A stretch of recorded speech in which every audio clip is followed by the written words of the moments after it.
I'm Justin Hayek, investment advisor with PI Financial. Join me on a ride with today's top CEOs. Hear the stories of their greatest achievements and failures. Get the inside on their secrets to investing and the latest on their next big deal. This is Car Ride Confessions of a CEO.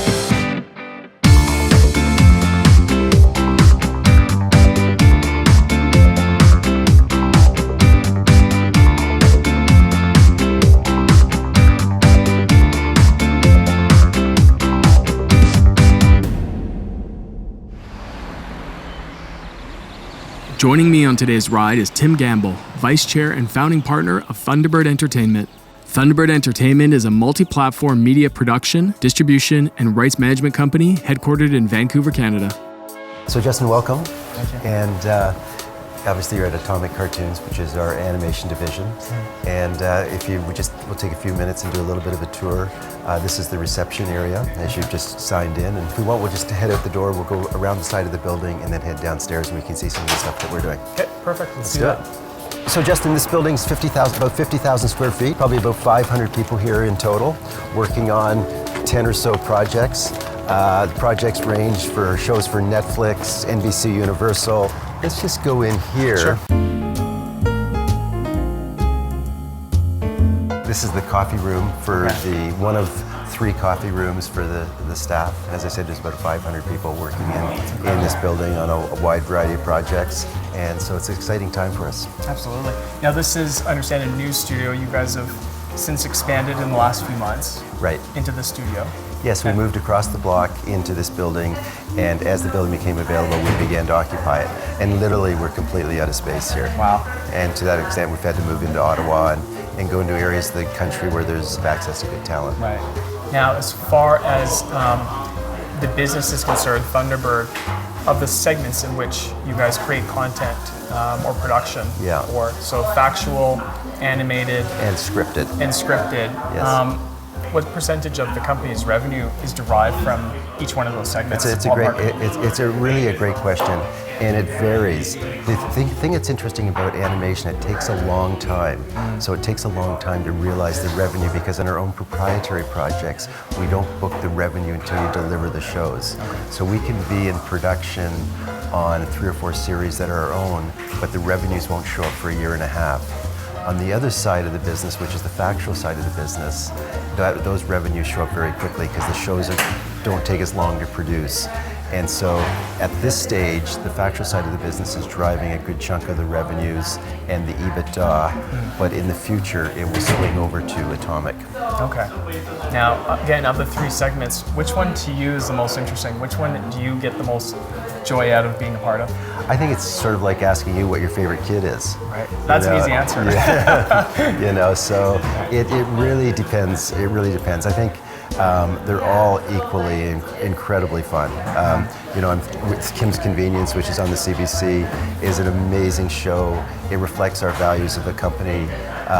It's seen worldwide on Netflix, and it's just incredible to be involved in. On the factual side of things, Highway Thru Hell, which we shoot in the Coquihalla Highway and they rescue 401, and the 401, it's seen all over the world. It's in 150 different countries, and it's a really good profit center for the company. Okay. And then the animation business. I mean, what's great about the animation business is the new shows that we're creating have this incredible upside with licensing and merchandise. Maybe expand on that a little bit. So the licensing and merchandising aspect of the business, the upside that exists there, is that bigger than the upside that exists with a studio or content creation?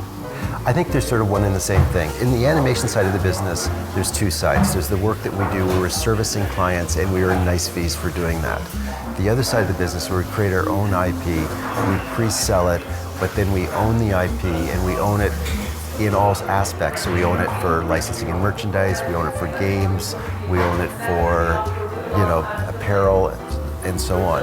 So that side of the business has just this blue sky opportunity, because if you get a successful brand, if you get a Peppa the Pig, you get a Paw Patrol, you get something like that, you can create enormous value for the company.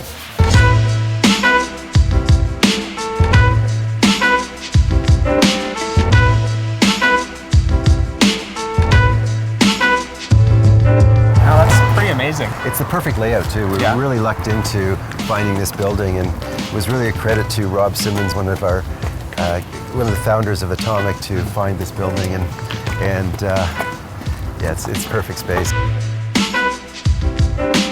So Tim, we just did a great tour of Atomic Cartoons studio. Yep. I'm interested in hearing a little bit about the story, the background of Thunderbird, how it came to be, and your involvement, and how you got Frank Giustra to get involved. So Thunderbird was a company that I started 14 years ago. Okay. With the idea of almost being like a venture capital company for film and television.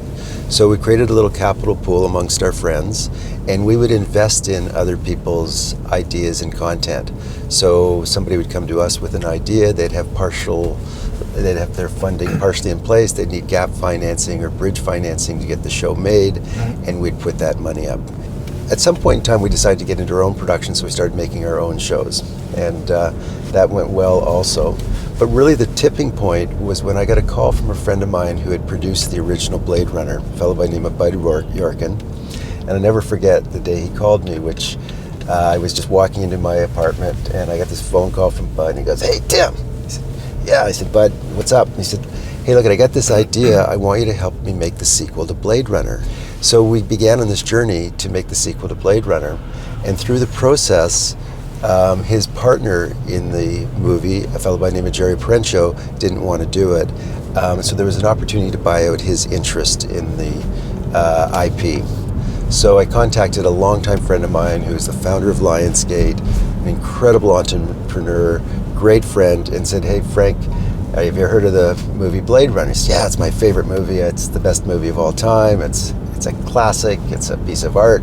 I said, "Well, we have an opportunity to buy into the IP." He said, "Really?" He said, "So would you be interested?" And I asked him if he'd be interested in putting up the money to do that. And he said, "Absolutely." He said, "Without hesitation, I'd be happy to buy into Blade Runner." But then he said, "Rather than me just putting the money up for Blade Runner, why don't I invest the money in your company, and you'll get me as a shareholder, and you'll get Blade Runner as an asset."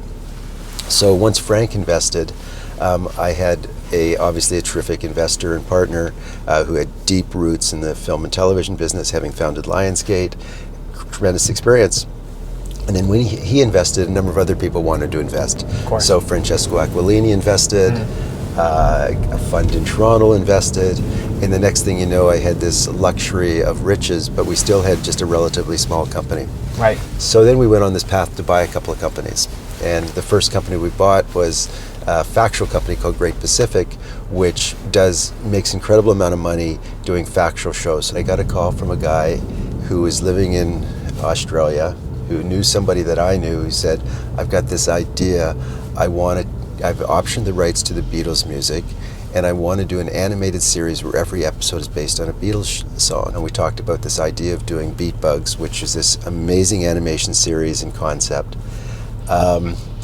And so with that, we knew that we had to find an animation company. We shopped around for the best artist-driven animation company in Vancouver to help us make the series. As part of the shopping agreement with them, we said, "Look, if we're going to give you this $30 million worth of business to do this series, we want to have an option to buy your company." We felt that if the series worked, it would transform the studio.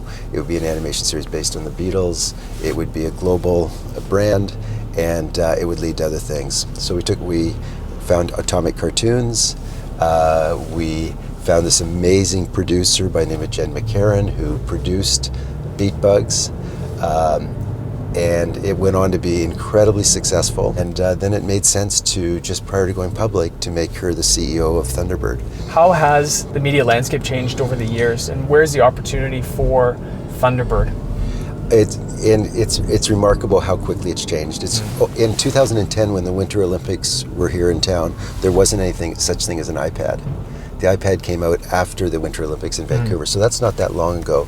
And it's the iPad that made and transformed these over-the-top services like Netflix and Amazon and Hulu, because all of a sudden you could stream your content on an iPad and have it with you anywhere, and you weren't glued to being in front of a television set. Right. 6 years ago, Netflix was getting so popular that a number of the their competitors felt that they didn't want to give them their content anymore because they were going to start their own streaming services and wanted it for their own platforms. Right. So all of a sudden, Netflix was compelled to have to get into more original programming. As they did more original programming, their service got more popular, they sold more subscriptions, and the share price went up. So it was really the more money they spent on content, the higher their share price. As a result, they had to find their content somewhere, so they needed third-party providers to produce all this content for them. And so having just delivered Beat Bugs to them, which was an incredibly successful show, it opened up this relationship with Netflix to produce all sorts of other things. If you're producing at the highest level of content, there is so many places you have opportunities to sell your content now. With that having been said, is there a TV show or a film that's your favorite that you've worked on so far? I think it's like probably asking you which is your favorite kid. Right. You know, we talked about that a little earlier. Yeah. And the one that I'm working on right now is always my favorite. You know, I'm thrilled about some of the things that we've done across all sorts of spectrums: children's programming, animation, comedy, documentaries. But I'm very excited about some of the new things that are coming as well. I've been fortunate to be a part of helping people achieve their dreams. I have been lucky to have involved and helped first-time directors, first-time composers, first-time writers, and then seeing their success and makes me extremely happy. The awards don't mean that much to me, but they mean a lot to me if they help somebody else in their career. What does it take to create and manage a successful production studio? I think it's, first of all, you have to be very cognizant of the importance of the creative talent. You know, there's nothing in this industry without the creative talent. So that comes first, and providing an atmosphere where they feel safe and comfortable and protected and inspired to do what they do best. And that's our intellectual property. Those are our resources, are the creative talent. It's really so exciting. I mean, we take a book that we can option for a relatively small amount of money, package it up, participate and sell it to a global platform, turn it into a massive brand, and it becomes a big intellectual property that we own, and our shareholders can benefit from it. What are some of the catalysts to come in the next 6 to 12 months with Thunderbird? Things that you can openly discuss. Well, I think obviously it's important to us, the licensing and merchandise deals we do on our kids programming. And so I think that's very important. I think it's also new IP. If you think about, the success of Pixar, and Pixar, when Stephen Jobs built Pixar, created Pixar, he sold it for $7.5 billion, but he sold it not because of their quarterly EBITDA, but he sold it because they created 6 great brands.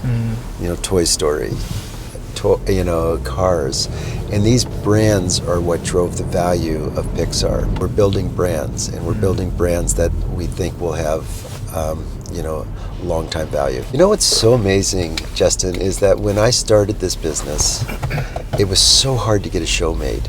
You'd have to talk to a Canadian broadcaster, and hopefully they would give you an order. Then you'd have to get money from a US broadcaster in the international markets, and you take all those contracts to a bank, get enough money to hopefully make your show, and then sell it, and then you'd have to hope that show was on, at a time when the kids would watch it, or somebody would watch it, which was a broadcast time slot.